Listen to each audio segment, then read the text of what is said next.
Guys, ayan po yung anak kong makulit, guys. Ang daming laruan. Ito pa talagang kuto ng buds ang nilalaro. Ang hirap-hirap ang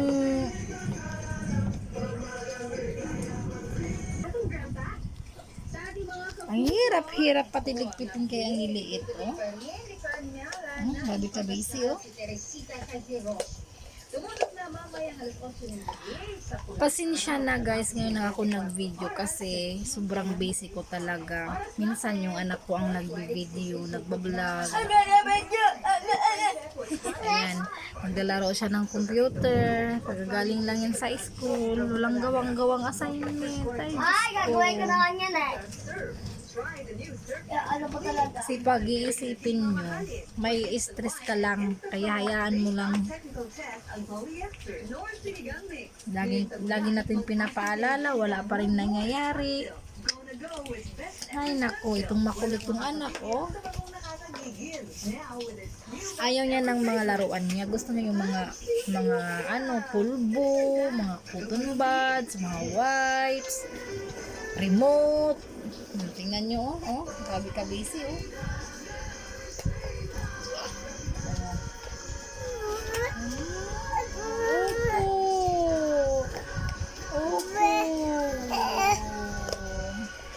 Ayan na po yan guys, yung yung bunso ko. Malaki na siya. Nakikita nyo naman sa dati kong video na in-upload. Yun siya. So ngayon, running 10 months na po siya. Sobrang kulit. Pero okay lang kasi nakakawala naman ng pagod. Tingnan mo. Ano na naman ang pinag-aabalahan niya. Gustong-gusto niya dyan kasi nga nandyan yung mga pulbo.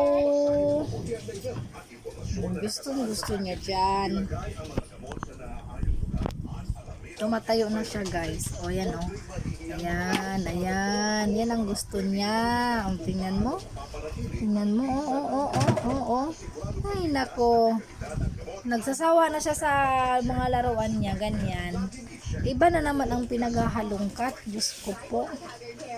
So guys, pasensya na. Sana po pa-like at subscribe naman po. Tingnan mo guys. O, diba? So, kailangan ko na siyang ayusin. Kaya minsan, hindi ako nakapag-vlog kasi sa sobrang busy ko. So, minsan guys, sana po ulit po kayo magsawang manood sa vlog ko. Lalo na po sa mga ko po kasi minsan po busy po ako.